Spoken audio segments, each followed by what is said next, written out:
Hi friends, welcome to my channel Rajiv infotech.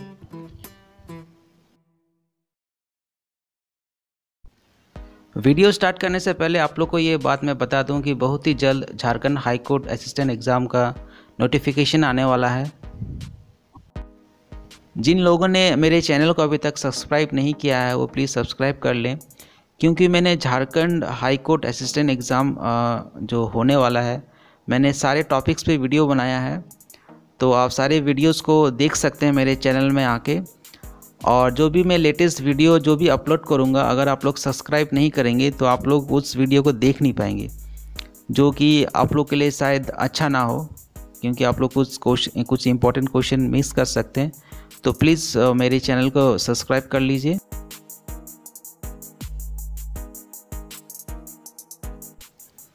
तो आइए friends, start करते हैं। आज के इस वीडियो का टॉपिक है model question paper English part 1 for assistant exam.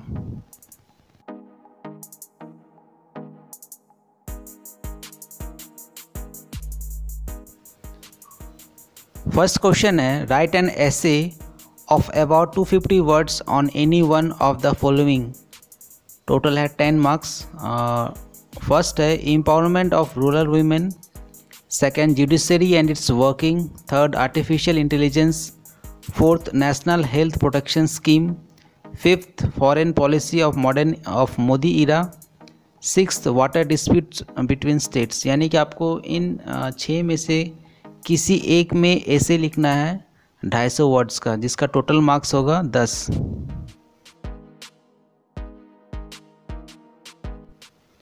Question number second है, right a paragraph of about 50 words on any one of the following. Number 1 load shedding, number 2 sound pollution, number 3 price hike, number 4 national flag, या number 5 tree plantation. यानी कि आपको इन पांचों में से किसी एक में एक पैराग्राफ लिखना है 50 वर्ड्स का, जिसका टोटल मार्क्स होगा 5।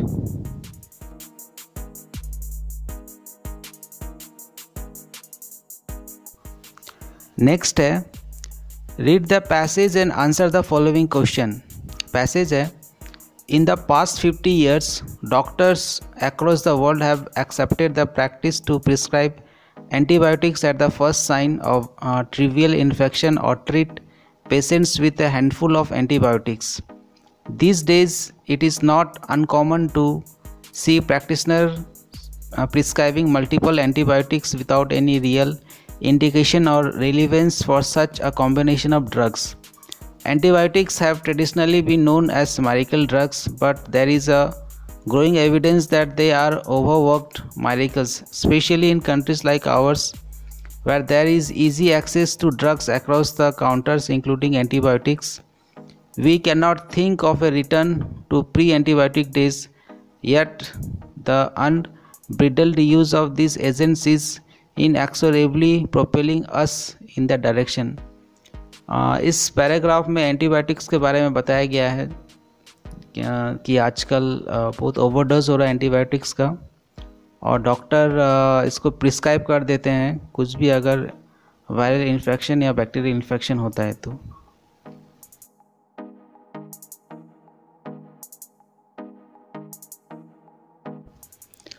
क्वेश्चन नंबर थर्ड है, antibiotics are called overworked miracles because Option A, they perform miracles. Option B, they are hardly used. Option C, they are overused. Option D, they exhausted their miracles. तो इस question का correct option है C, यानी कि they are overused.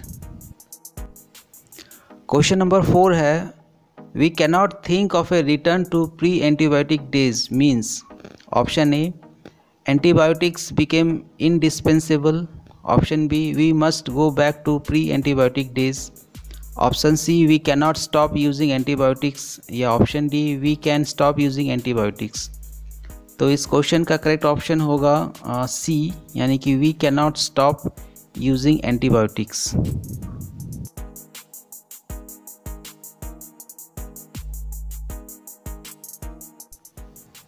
Question 5 है, the passage tells us that Option A, the antibiotics work miracles. Option B, the antibiotics are available at the counters. Option C the use of antibiotics are uncontrollable, या option D antibiotics are use indiscriminately. और इस question का correct option है D, यानी कि antibiotics are use indiscriminately. Question number 6 है the passage discusses the use of option A the drugs in general, option B medical drugs, option C antibiotics, या option D combination of different drugs. और इस question का correct option है सी, यानी कि antibiotics.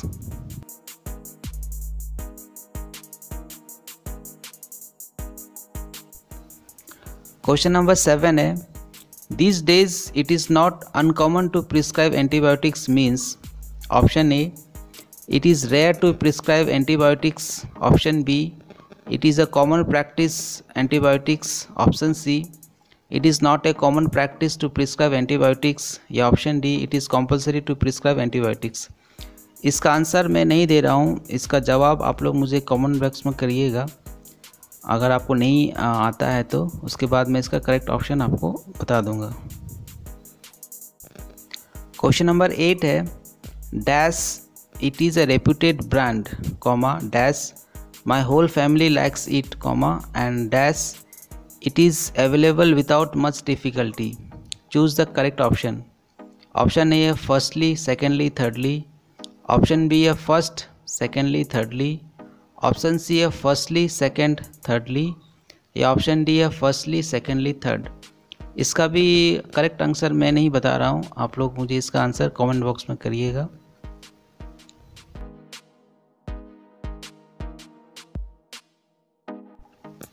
Question number 9 है indicate synonyms for the following. Spendthrift, यानी कि स्पेंडथ्रिफ्ट का साइनोनाइम बताना है। ऑप्शन है A thrifty, option B extravagant, option C miserly, या ऑप्शन डी अकाउंटेंट। तो इस क्वेश्चन का करेक्ट ऑप्शन होगा बी, यानी कि एक्स्ट्रावेगेंट। स्पेंडथ्रिफ्ट का मतलब होता है कि जो बहुत खर्चा करता हो, और इसका मीनिंग एक्स्ट्रावेगेंट से काफ़ी मिलता जुलता है, क्योंकि एक्स्ट्रावेगेंट का मतलब ही होता है जो बहुत फिजूल खर्ची करता हो। तो इसका आंसर यही होगा, ऑप्शन बी। क्वेश्चन नंबर 10 है indicate antonyms for the following. Word है इडियोसिंक्रेटिक, ऑप्शन है डिस्टिंक्टिव, ऑप्शन बी है कॉमन, ऑप्शन सी है टिपिकल, या ऑप्शन डी है यूनिक। और इस क्वेश्चन का करेक्ट ऑप्शन है बी, यानी कि कॉमन। इडियोसिंक्रेटिक का मतलब होता है विशेष स्वभाव का, यानी कि जिसका विशेष स्वभाव होता है। तो इसका एंटोनाइम कॉमन ही होगा, जितना भी ऑप्शन दिया हुआ है तो उनमें से कॉमन ही से मैच करता है, तो वही उसका करेक्ट ऑप्शन होगा।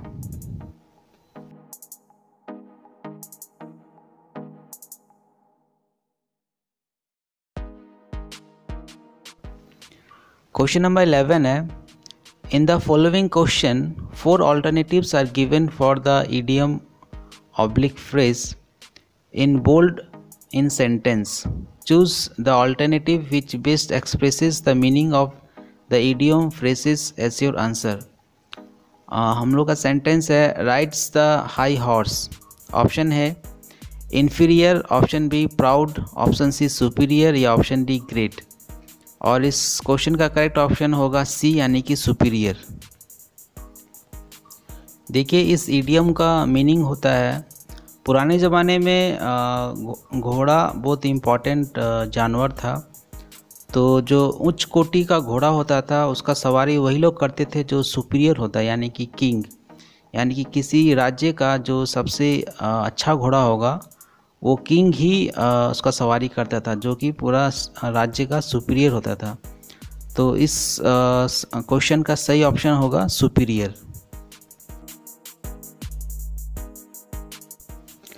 क्वेश्चन नंबर 12 है in the following questions out of the 4 alternatives choose the one which can be substituted for the given words bold part of the sentence.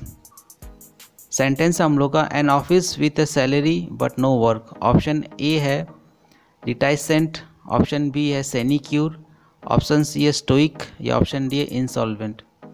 तो इस क्वेश्चन का करेक्ट ऑप्शन होगा B, यानी कि सिनेक्यूर।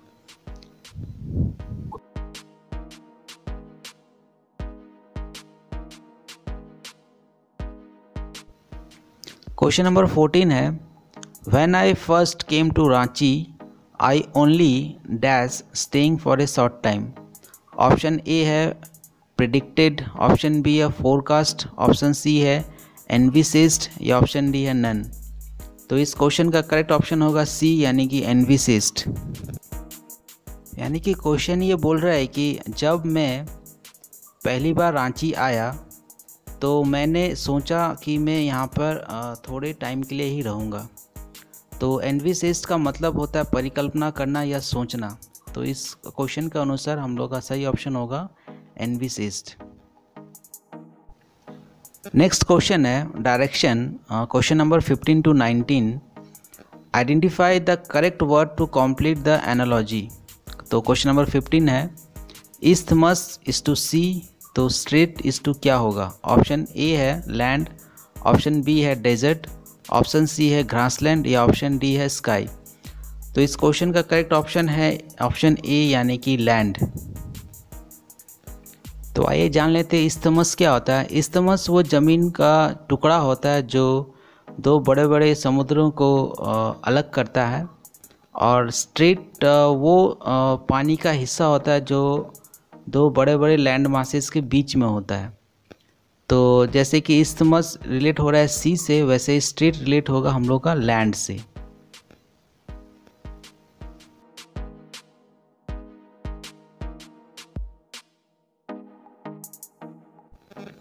Question number 16 है, sociology is to society, तो nephrology is to क्या होगा। ऑप्शन ए है ब्रेन, ऑप्शन बी है हार्ट, ऑप्शन सी है किडनी या ऑप्शन डी है लीवर। तो इस क्वेश्चन का करेक्ट ऑप्शन है सी यानी कि किडनी, क्योंकि किडनी जो बना होता है वो नेफ्रॉन से बना होता है, और नेफ्रॉन का स्टडी को ही हम लोग नेफ्रोलॉजी बोलते हैं। तो इस क्वेश्चन का करेक्ट ऑप्शन होगा सी यानी कि किडनी। क्वेश्चन नंबर 17 है, स्टीम इज टू सपोर्ट, और तो फ्लावर इज टू क्या होगा। ऑप्शन ए है ब्यूटी, ऑप्शन बी है पॉलिनेशन, ऑप्शन सी है रिप्रोडक्शन या ऑप्शन डी है स्टडीनेस। और इस क्वेश्चन का करेक्ट ऑप्शन होगा सी यानी कि रिप्रोडक्शन। जैसे कि स्टीम का काम होता है सपोर्ट करना, तो वैसे ही फ्लावर का यानी कि फूल का काम होगा रिप्रोडक्शन करना।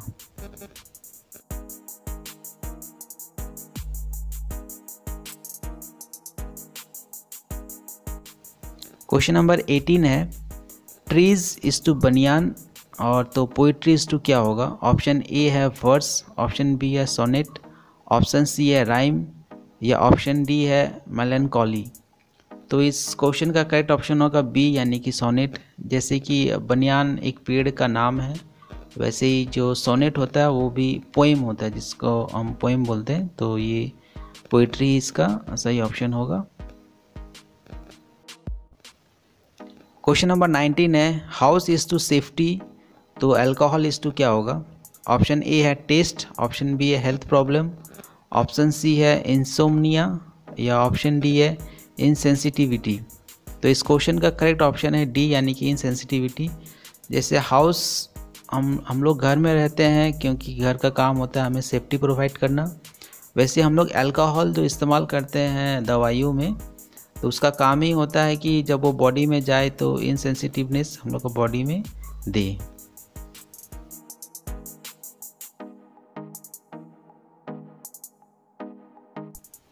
नेक्स्ट क्वेश्चन है direction, question number 20 to 24, identify the correct spellings from the given choices.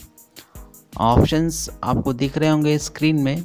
तो जो सही वर्ड है वो है पहला वाला यानी कि ऑप्शन ए, जो कि है स्पाइगमोमैनोमीटर, जिसको हिंदी में हम लोग बोलते हैं रक्त दाब मापी, यानी कि इसका काम होता है ब्लड प्रेशर को नापना।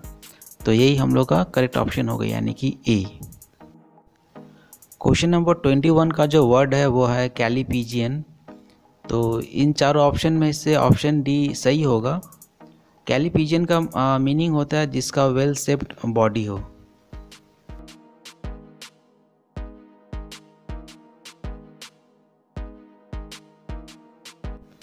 क्वेश्चन नंबर 22 का जो वर्ड है वो है एफ्रोडिसिएकल, और इन चारों ऑप्शन में से ऑप्शन सी सही है। एफ्रोडिसिएकल एक दवाई का नाम है।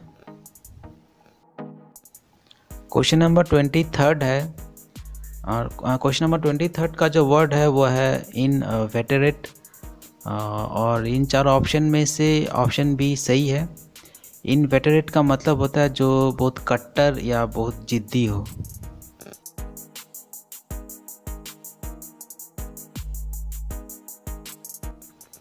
क्वेश्चन नंबर 24 का जो वर्ड है वो है एसेंट्रिक, और इन चारों ऑप्शन में से ऑप्शन सी सही है। एसेंट्रिक का मतलब होता है सन की व्यक्ति। नेक्स्ट क्वेश्चन है direction from question number 25 to 27। Identify the correct meaning of the following words. तो क्वेश्चन नंबर 25 है ईगोटिस्ट, ऑप्शन ए है सेल्फ सेंटर्ड, ऑप्शन बी है बेनेवोलेंट, ऑप्शन सी है कॉन्साइटेड, या ऑप्शन डी है नेचर। इस क्वेश्चन का करेक्ट ऑप्शन है सी यानी कि कॉन्साइटेड। ईगोटिस्ट का मतलब होता है जो बहुत अहंकारी हो या स्वार्थी हो, और कॉन्साइटेड का मतलब भी होता है जो बहुत अभिमानी हो। तो इन दोनों वर्ड्स का मीनिंग एक जैसा है, तो इसका ऑप्शन भी यही होगा यानी कि कॉन्साइटेड।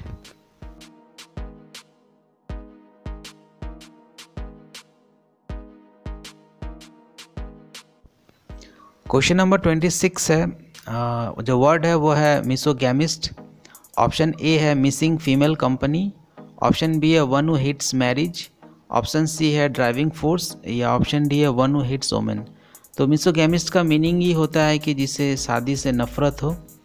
तो इस क्वेश्चन का करेक्ट ऑप्शन होगा बी यानी कि one who hates marriage. Question number 27 का जो वर्ड है वो है एम्बिवर्ट, जिसका ऑप्शन है A replacement, option B turning inwards, option C turning both inwards and outwards, या option D labour.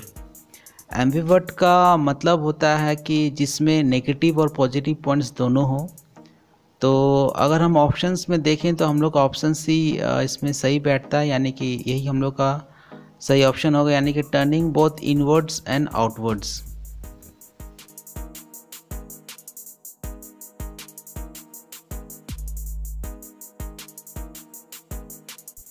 Next question है direction question number 28 to 30। Find out the correct idiom और one word for the following.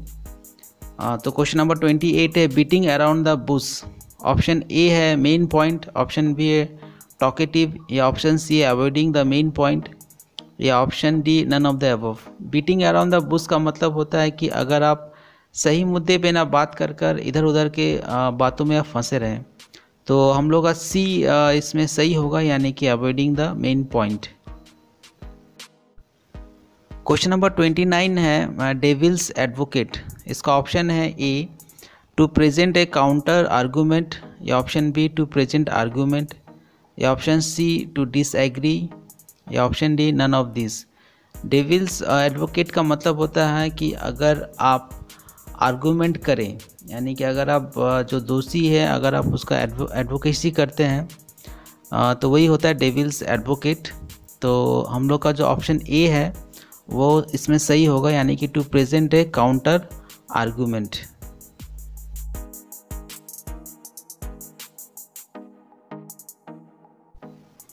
Question number 30 है catch 22। Option A है caught, option B है paradoxical situation, या option C है solution to problem, या option D none of this. Catch 22 का मतलब होता है अगर आप किसी विरोधाभासी सिचुएशन में फंस जाएं, उसी को हम लोग कैच 22 बोलते हैं। तो इस क्वेश्चन का करेक्ट ऑप्शन होगा बी यानी कि पैराडॉक्सिकल सिचुएशन, यानी कि आप समझ नहीं पा रहे कि आप क्या करें, इधर जाएं कि उधर जाएं। तो हम लोग का ऑप्शन बी ही सही होगा।